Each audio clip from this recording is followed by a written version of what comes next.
Next topic है moving coil galvanometer. देखिए, moving coil galvanometer जो होता है वो स्मॉल करंट को मेजर करने के लिए एक डिवाइस होती है। ठीक है, सो हम क्या कहेंगे, moving coil is an instrument use to measure small current. बहुत अच्छा टॉपिक है। बहुत सारी इसके अंदर छोटी छोटी बातें हैं जिनके ऊपर क्वेश्चन बनता है, नीट में भी, आईआईटी में भी, और सीबीएसई का तो इम्पोर्टेंट टॉपिक है। ठीक है, तो चलिए देखते हैं इसको। देखिए, मूविंग कॉइल गैल्वेनोमीटर में सबसे पहले इसकी स्ट्रक्चर देखनी होती है हमें। ये कुछ इस टाइप का स्ट्रक्चरल फेनोमेना है इसका। ये एक बॉक्स है, ये मैग्नेटिक इंसुलेटेड बॉक्स होता है। ना तो इसके अंदर एयर जा सकती है बेटा, और ना ही इसके अंदर कोई भी मैग्नेटिक फील्ड का इफेक्ट पड़ेगा। तो यहां पे दो मैग्नेट लगे होते हैं।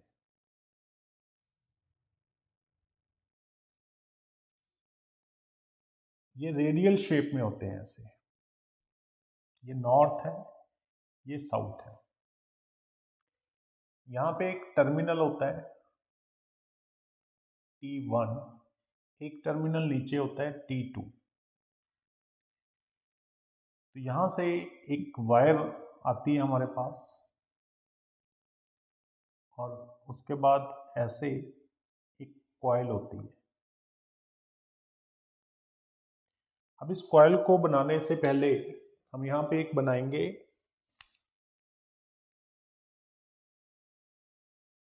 सिलिंड्रिकल होलो शेल।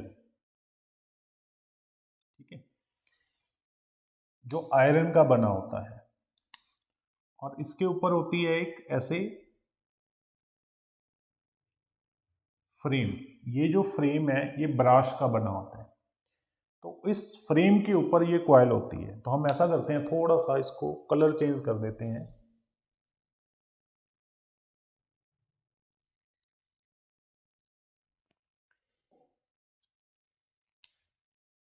ये आगे कॉपर की ये वायर होती है ऐसे, जो इस फ्रेम के अराउंड होती है, और फिर ये आगे जाके एक स्प्रिंग के साथ अटैच होती है। ये इस टाइप का स्ट्रक्चर है। तो इसमें ध्यान रखना कि ये जो वायर, यहाँ पे मिरर भी होता है एक, एम इज मिरर। ये जो वायर होती है ये होती है फास्फोरस, फास्फोर ब्रॉन्ज स्ट्रिप कहते हैं इसको।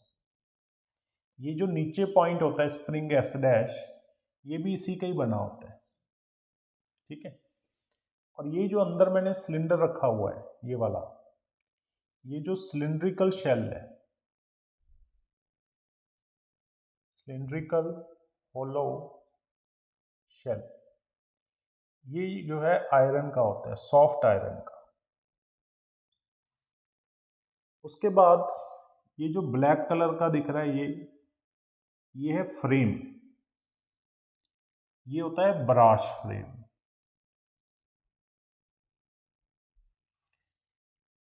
और ये जो ब्लू वाली लाइंस है ये कॉपर वायर है, जिससे ये कॉइल बनी है PQRS।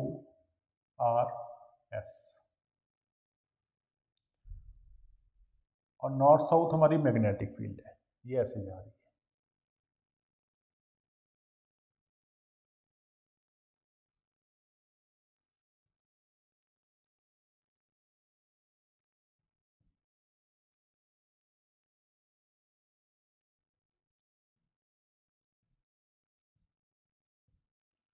तो ये जो होती है हमारी, वो ब्रास फ्रेम होता है। ये कॉपर वायर होगी। ये हमारी एक कॉइल होगी AB। अच्छा, मैंने ऑलरेडी लिख दिया PQRS। ठीक है, अब यहां पे क्या होगा, देखो, T1 से ऐसे करंट पास करेगा और T2 से ऐसे करंट निकल जाएगा। तो जब T1 से करंट पास करेगा वो PQRS से होता हुआ T2 से निकल जाएगा। अब अभी हमने इसका पहले किया था, इससे जस्ट प्रीवियस टॉपिक में ही,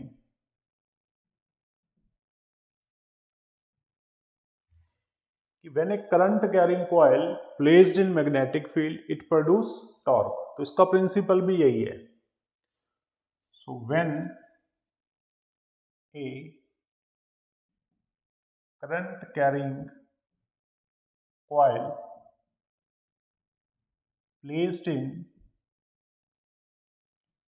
magnetic field it produce torque. This is the principle of this moving coil galvanometer. तो अभी हमने किया है, कंस्ट्रक्शन आपको पता लग गई, जो भी हमने डिस्कस की है फिर भी लिख लेना। इन कंस्ट्रक्शन AB या PQRS is a armature coil, या सीधा लिख दो PQRS is a coil. Second है जो नीचे लिखा है ABCD, ABCD लिखने की जरूरत नहीं है बट आप लिख दो, is a brush frame. Coil जो है वो कॉपर की है। थर्ड इज NS, ये रेडियल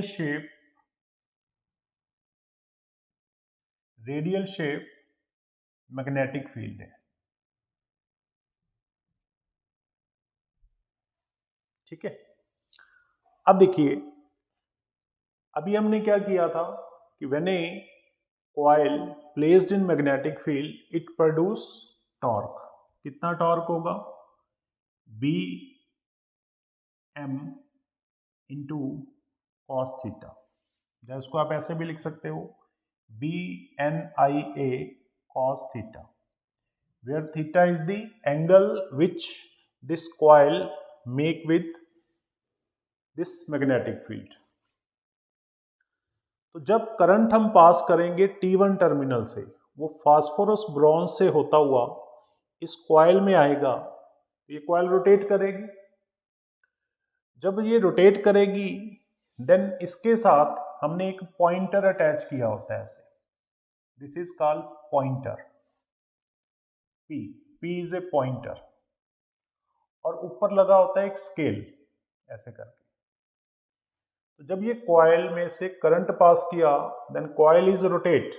जब कॉइल रोटेट करेगी तो ये पॉइंटर भी रोटेट करेगा। तो जब ये पॉइंटर रोटेट करेगा, यहाँ पे नंबर लिखे होते हैं 0 1 2 3, तो हमें एंगल फाइंड आउट हो जाएगा कि ये कितना एंगल हमारी कॉइल रोटेट की है।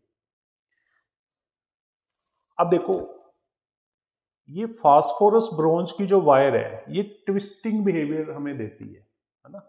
जब इसमें से करंट पास किया, इसमें से करंट पास कर सकता है, तो जब करंट पास करेंगे कॉइल घूमेगी, तो ये जो वायर है, फास्फोरस ब्रोंज एक ऐसा मटेरियल होता है कि जब कॉइल घूमेगी तो वो टूटता नहीं है, उसको कितना मर्जी आप रोटेट करवा दो। ठीक है, तो इसीलिए हम इसको फास्फोरस ब्रोंज की बनाते हैं। हम कॉपर की भी बना सकते थे, एल्यूमिनियम की भी बना सकते हैं, बट क्यों नहीं बनाते? क्योंकि जैसी कॉइल रोटेट की ये ट्विस्ट होने से टूट जाएगी। अगर 2 3 4 बार ये घूमी तो वो टूट सकती है। मेटल कोई भी टूट सकता है बट फास्फोरस ब्रोंज नहीं टूटेगा। क्लियर?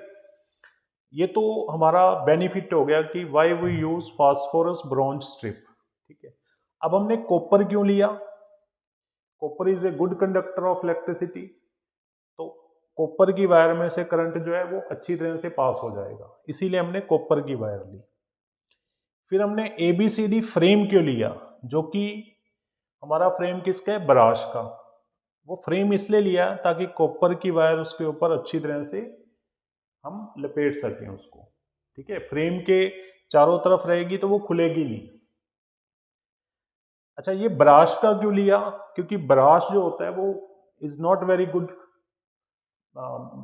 Magnetic behaviour. ब्रश में जो मैग्नेटिक बिहेवियर है वो बहुत अच्छा नहीं होता, ठीक है। इस पे मैग्नेटिक इफेक्ट का कोई इफेक्ट नहीं पड़ता, मतलब मैग्नेटिक फील्ड का कोई इफेक्ट नहीं पड़ता, क्योंकि अगर आपके ब्रश के ऊपर भी मैग्नेटिक फील्ड लगेगी तो ये भी चेंज हो सकता है, ठीक है, उसमें भी कुछ और इफेक्ट आ सकते हैं, तो इसीलिए हमने ब्रश लिया, उसके ऊपर तो इफेक्ट ही नहीं कोई, ठीक है। अब आ गई हमारे पास आयरन का, हमने सिलेंडर क्यों लिया? आयरन का सिलेंडर हमने इसलिए लिया क्योंकि iron is a ferromagnetic material. Ferromagnetic material होने की वजह से जब फील्ड इसके साथ लगेगी तो इसकी परमेबिलिटी बहुत ज़्यादा हाई हो जाती है, तो ये रोटेट अच्छी तरह होता है।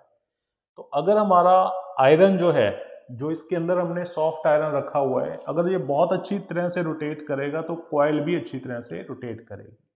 अगर कॉइल रोटेट करेगी तो पॉइंटर अच्छी तरह से रोटेट करेगा। अगर पॉइंटर अच्छी तरह से रोटेट किया तो हमें करंट की रीडिंग अच्छी तरह मिल जाएगी, ठीक है। So this is the all benefit of phosphorus. ये हमारा सिलेंडर, कॉइल या ये जो फ्रेम है, ये सारे इनके बेनिफिट है। अच्छा, अब यहाँ पे मिरर क्यों लगाते हैं? मैंने यहाँ पे लिखा हुआ है कि दिस इज मिरर। पॉइंटर की जो रीडिंग होती है स्केल के ऊपर, उसको अच्छी तरह से मेजर करने के लिए, देखो नीचे मिरर है, ऊपर पॉइंटर है, तो मिरर बहुत अच्छी तरह से एक्सप्लेन करता है कि ये 1 के ऊपर है या 1.1 के ऊपर है। मिरर का ये यूज होता है इसमें, ठीक है। तो बेसिकली क्या था कि जब इसके अंदर करंट पास किया तो कॉइल रोटेट हुई, रोटेट होने से हमारा टॉर्क प्रोड्यूस हो गया। अब ये जो टॉर्क है, आपने करंट को स्विच ऑफ कर दिया, ठीक है। जब करंट को स्विच ऑफ कर दिया तो ये जो कॉइल जितनी रोटेट हुई थी उसको वापस भी तो आना पड़ेगा ना, तो उसको वापस कौन लेके आएगा? ये स्प्रिंग लेके आएगा। यानी कि ये इक्वल टॉर्क प्रोड्यूस करेगा, जो कि इक्वल होगा के फाई के। अब ये के क्या है? ये रेस्टोरिंग टॉर्क है, restoring torque per unit twist. और फाई को क्या बोलेंगे? ये angle of rotation bye coil. जब कॉइल के अंदर करंट गया तो कॉइल रोटेट की, कितने एंगल से रोटेट हुई वो हमारा एंगल बताएगा, यानी ये स्केल वही बताता है। तो ये टॉर्क जो है इसके इक्वल होना चाहिए, क्योंकि ये टॉर्क किसने प्रोड्यूस किया? करंट ने। और ये टॉर्क किसने प्रोड्यूस किया? स्प्रिंग ने। जितनी कॉइल आपकी मैग्नेटिक फील्ड होने से रोटेट हुई, करंट के पास होने से रोटेट हुई, उतनी मैग्नेटिक फील्ड वो स्प्रिंग, उतना ही टॉर्क वो स्प्रिंग जनरेट करेगा उसको वापस लाने के लिए। तो इट मीन ये दोनों टॉर्क आपके सेम होंगे, ठीक है। Tau is equal to tau dash B I N A cos theta is equal to K phi. तो यहां से आई कितना हो गया? K phi upon B N A, B N A cos theta. तो ये हमारा करंट आ गया जो हमें मेजर करना है। यानी कि यहाँ पे जो करंट है वो प्रोपोर्शनल हो गया फाई के। जितना ये एंगल रोटेट होगा उतना ये करंट हमारा मेजर होगा, ठीक है। अभी भी ये टॉपिक कवर नहीं हुआ। बेसिकली अभी हमें इसमें देखना है कि मूविंग कॉइल गैल्वेनोमीटर को हम डेड बीट गैल्वेनोमीटर भी कहते हैं, डेड बीट गैल्वेनोमीटर, ठीक है। अब कुछ बातें हैं, देखो अब आप कंफ्यूज हो रहोगे कि यहाँ पे हमने रेडियल फील्ड क्यों ली या इसे डेड बीट गैल्वेनोमीटर क्यों कहते हैं। ये 2-3 क्वेश्चन है, पहले आप इतना लिखो फिर मैं बताता हूं इसको।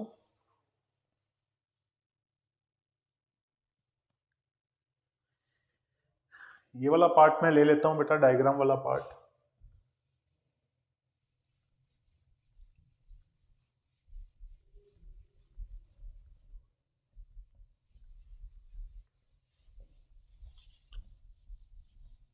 देखिए पहले तो इफेक्ट बताता हूं, रेडियल फील्ड क्यों लेते हैं हम। Radial field. देखो ये हमारा ऐसे मैग्नेट था जो हमने डायग्राम में शो किया हुआ है। अब अगर मैं कॉइल को ऊपर से देखूं, टॉप व्यू लूं, तो हमारी कॉइल कुछ ऐसे होती है, ठीक है। दिस इज दी, ये जो मैग्नेटिक फील्ड है बेटा वो ऐसे जा रही है रेडियल में, ऐसे निकल गई, ऐसे चली गई,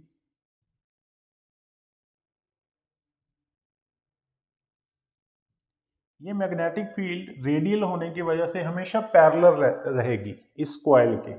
और हमने देखो प्रीवियस टॉपिक में क्या बोला था कि जब भी आपकी कॉइल मैग्नेटिक फील्ड के पैरेलल रहेगी तो टॉर्क जो है वो मैक्सिमम आएगा, ठीक है। यानी थीटा जब तक जीरो रहेगा टॉर्क इज मैक्सिमम। तो यहां पे अगर मान लो ये कॉइल आपकी ऐसे हो जाए, रोटेट करेगी ना कॉइल, ऐसे हो जाए, इस केस में भी मैग्नेटिक फील्ड देखो इसके पैरेलल है, पहले भी पैरेलल थी, अब और रोटेट होके मान लो ऐसे होगी, ठीक है। तो यहां से भी ये फील्ड इसके अंदर ऐसे पैरेलल जाएगी। तो रेडियल फील्ड होने से बेनिफिट हमें ये मिलता है, या बस आप एक सीधी बात याद रखना कि जब भी रेडियल फील्ड होगी कॉइल कैसे भी घूमे, मैग्नेटिक फील्ड उसके अंदर हमेशा पैरेलल रहेगी और पैरेलल होने से मैक्सिमम रोटेशन आएगी, ठीक है। ये आपको यहाँ क्लियरली दिख रहा है। यहाँ पे जब कॉइल ऐसे थी मैग्नेटिक फील्ड ऐसे है, जब कॉइल ऐसे होगी इसमें ये कंपोनेंट ऐसे है, फिर ऐसे जाओगे तो यहाँ से कोई कंपोनेंट आ जाएगा, ठीक है। अगर मान लो कॉइल ऐसे है तो यहाँ से कोई कंपोनेंट आ जाएगा, कोई भी पार्ट ले लो आपका, मैग्नेटिक फील्ड हमेशा यहाँ पे क्या रहेगी आपके 0 डिग्री, तो टॉर्क होगा मैक्सिमम। तो इसीलिए रेडियल फील्ड का ये बेनिफिट है। अब आता है डेड बीट क्यों बोलते हैं इसको। मूविंग कॉइल गैल्वेनोमीटर को डेड बीट गैल्वेनोमीटर भी कहा जाता है। देखो जब हम कॉइल में करंट पास करेंगे, कॉइल इज रोटेट, तो जब कॉइल रोटेट करेगी तो कई बार वो ना ऑसिलेशन प्रोड्यूस करती है, जैसे कॉइल गई ऐसे ऑसिलेशन कर रही है।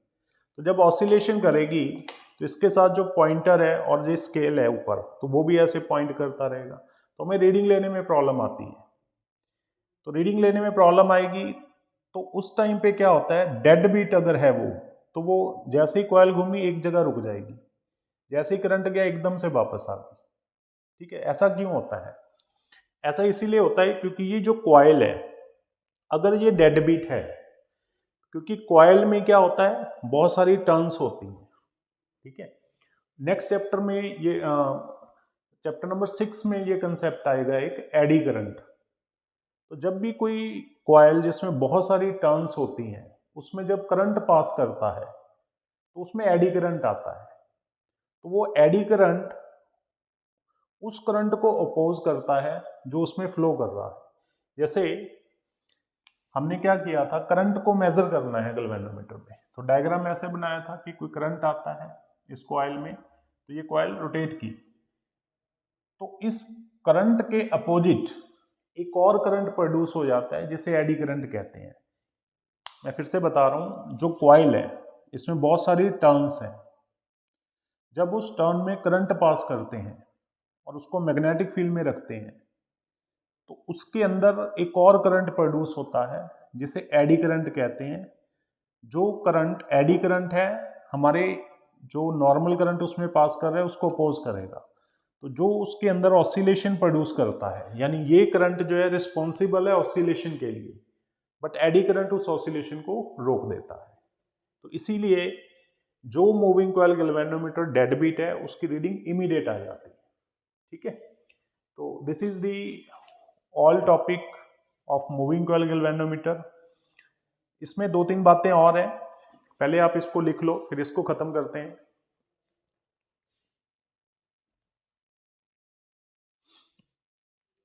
मैं ये बोर्ड एक बार क्लियर कर देता हूं।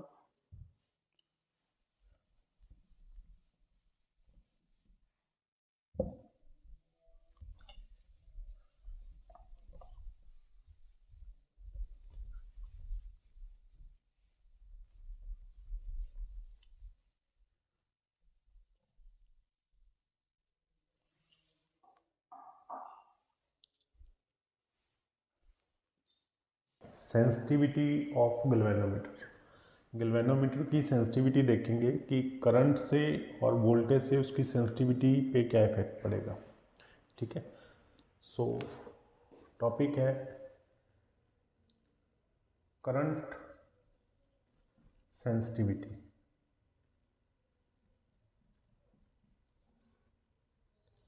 इसको IS बोला जाता है। ठीक है, तो बेसिकली करंट सेंसिटिविटी होती है डिफ्लेक्शन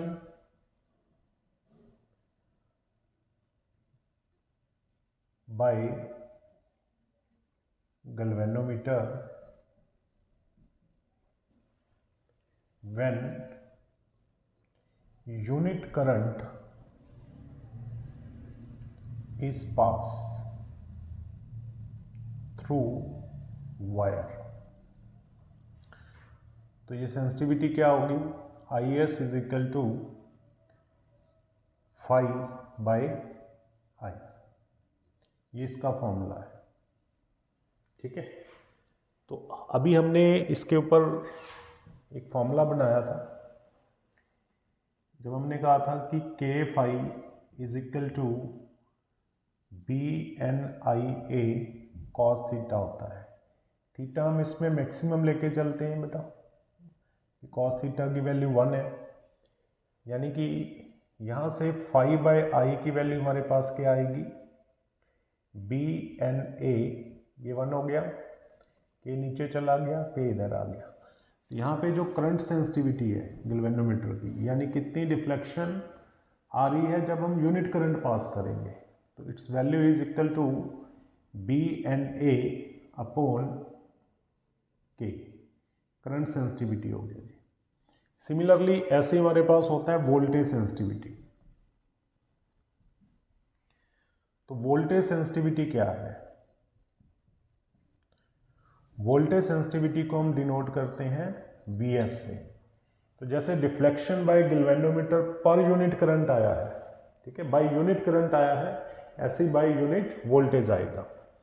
हम कहेंगे deflection produce by galvanometer when unit voltage is pass, so this is voltage sensitivity. अब हमें पता है अकॉर्डिंग टू ओम्स लॉ, अगर वायर के अंदर रेजिस्टेंस R है, करंट I पास कर रहा है, तो इसको IR लिख सकते हैं।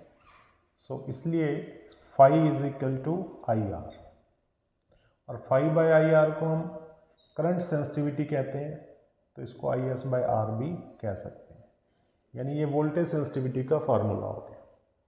सिंपल है, पर यूनिट करंट से डिफ्लेक्शन जो आ रही है that is current sensitivity, per unit voltage से जो आ रही है वो वोल्टेज सेंसिटिविटी। ठीक है, इसके यूनिट भी आप निकाल सकते हो।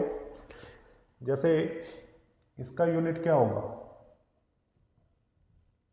ये करंट सेंसिटिविटी है, करंट एम्पियर होता है, सॉरी फाई एंगल होता है यानी कि रेडियन, करंट आपका एम्पियर हो गया, तो रेडियन पर एम्पियर।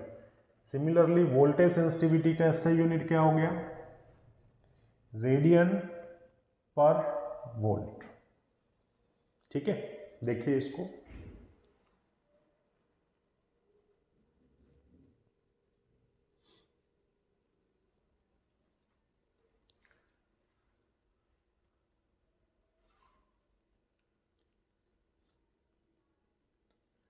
अब हम कंडीशन करेंगे, condition for a sensitive galvanometer.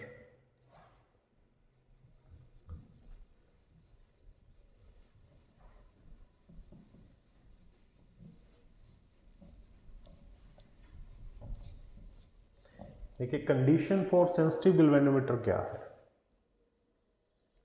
Condition for sensitive galvanometer.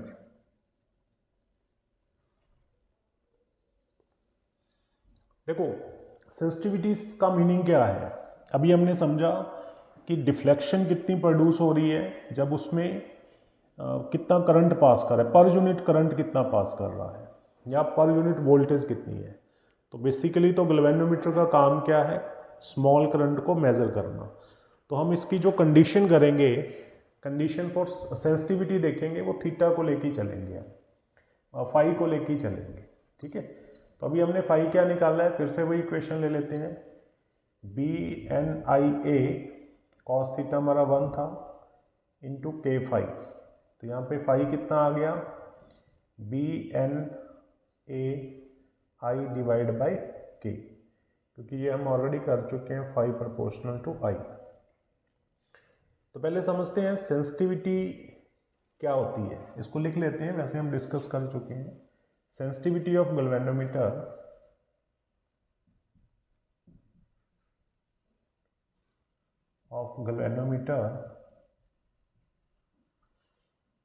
is deflection by unit current, या यूनिट आप हटा दो यहाँ से, बाई करंट लिख दो, क्योंकि अगर बाई यूनिट लिखोगे तो वो करंट सेंसिटिविटी हो गया। तो गैल्वेनोमीटर कितनी डिफ्लेक्शन दे रहा है जब उसमें से करंट पास करेंगे। जितना करंट कम होगा गैल्वेनोमीटर में, और कॉइल अगर ज़्यादा एंगल दे रही है, ज़्यादा डिफ्लेक्ट हो रही है, तो उसकी सेंसिटिविटी ज़्यादा है, ठीक है। तो सेंसिटिविटी किस पे डिपेंड कर रही है, देखो ये फाई इज सेंसिटिविटी, जितना कम करंट अगर पास करे, अगर उससे कम करंट को भी पास करने से अगर फाई की वैल्यू आ रही है हमारे पास, तो ये गैल्वेनोमीटर मोर सेंसिटिव। तो सेंसिटिविटी किस पे डिपेंड कर रही है, देखो एक तो बी पे डिपेंड कर रही है, अगर मैग्नेटिक फील्ड इंक्रीज होगी तो सेंसिटिविटी इंक्रीज होगी, अगर नंबर ऑफ टर्न्स इंक्रीज होंगे तो भी सेंसिटिविटी इंक्रीज होगी, अगर एरिया ऑफ कॉइल बढ़ाओगे तो भी सेंसिटिविटी इंक्रीज होगी। नीचे के है, के को जितना कम करोगे उतनी सेंसिटिविटी ज़्यादा होगी। देखो जितना करंट ज़्यादा पास करोगे उससे तो डिफ्लेक्शन आनी ही आनी है। हम ये देखना चाह रहे हैं कि कितना गैल्वेनोमीटर कितना minimum to minimum current find out कर सकता है।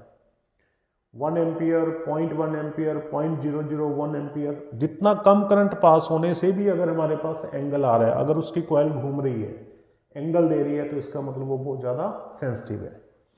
तो हम देखते हैं कि आई तो ऑब्वियसली है, इसको छोड़ देते हैं। इन तीनों चीज़ों का, 3 ऊपर और 1 नीचे, इसका क्या इफेक्ट पड़ेगा। चलिए सपोज फर्स्ट केस में मैग्नेटिक फील्ड अगर मैं इंक्रीज कर दूं, यानी अगर मैं सबसे स्ट्रॉन्ग मैग्नेट जो होता है, जिसे हम हॉर्स शू मैग्नेट कहते हैं, अगर ये लगाऊं, और वो लगा भी सकता हूं मैं, है ना, रेडियल जहाँ पे हमारा मैग्नेट लगे हुए थे, तो वहाँ पे अगर मैं हॉर्स शू मैग्नेट लगा दूँ तो मैग्नेटिक फील्ड बढ़ जाएगी। तो बढ़ने से क्या होगा, डिफ्लेक्शन ज़्यादा आएगी। This is the one of the method to increase the sensitivity. दूसरा मेथड है एन। देखो एन इंक्रीज करने से क्या होगा, एन इंक्रीज करने का मतलब ये है कि जो हमने टर्न्स ली है, नंबर ऑफ टर्न्स कॉइल में, अगर मैं बहुत ज़्यादा ले लूँ, अगर नंबर ऑफ टर्न्स हमने बहुत ज़्यादा ले ली, तो उससे क्या होगा, एक तो रेजिस्टेंस बढ़ जाएगा गैल्वेनोमीटर का, दूसरा गैल्वेनोमीटर बल्की हो जाएगा, उससे सेंसिटिविटी डिक्रीज हो जाएगी, ठीक है। So by increasing number of turns, resistance increase हो गया और गैल्वेनोमीटर बिकम बल्की। मतलब बहुत सारी कॉइल होने से बल्की हो गया, उसको हैंडल करना भी मुश्किल है। रेजिस्टेंस बढ़ेगा तो ऑटोमेटिकली करंट कम हो जाएगा, वो उसका जो मेन टॉर्क प्रोड्यूस करने का वर्क होता है करंट का, वो कम हो जाएगा। तो हम नंबर ऑफ टर्न्स नहीं बढ़ा सकते, ठीक है। दूसरा देखिए एरिया, अगर हम एरिया को इंक्रीज करेंगे, फिर से वही problem, by increasing area resistance जो है बढ़ जाएगा और गैल्वेनोमीटर फिर से बल्की हो जाएगा, हैंडल करना बहुत मुश्किल है। तो ना तो हम नंबर ऑफ टर्न्स बढ़ा सकते हैं, ना एरिया बढ़ा सकते हैं। हाँ, मैग्नेटिक फील्ड बढ़ सकती है। अब देखो के, अगर के को रिड्यूस करें, के को बोलते हैं रेस्टोरिंग कांस्टेंट। देखिए रेस्टोरिंग कांस्टेंट जो होता है वो नेचर ऑफ मटेरियल पे डिपेंड करता है। ऐसा मटेरियल हम लेंगे जिसका के कम है, ठीक है। हम ऑलरेडी फास्फोरस ब्रॉन्ज मटेरियल ले रहे हैं जिसका जो के होता है, रेस्टोरिंग कांस्टेंट जिसे कहते हैं, वो बहुत कम होता है। सो अगर क्वेश्चन हमारे पास आता है कि how we increase the sensitivity of galvanometer, तो हम कहेंगे बाय इंक्रीजिंग मैग्नेटिक फील्ड और by decreasing restoring constant. N और ए को हम ज़्यादा चेंज नहीं कर सकते, ठीक है। So this all topic is related to moving coil galvanometer. इस चैप्टर का सबसे लंबा टॉपिक है जी। अब लास्ट में ये आता है कि मूविंग कॉइल गैल्वेनोमीटर का यूज़ क्या है बेटा।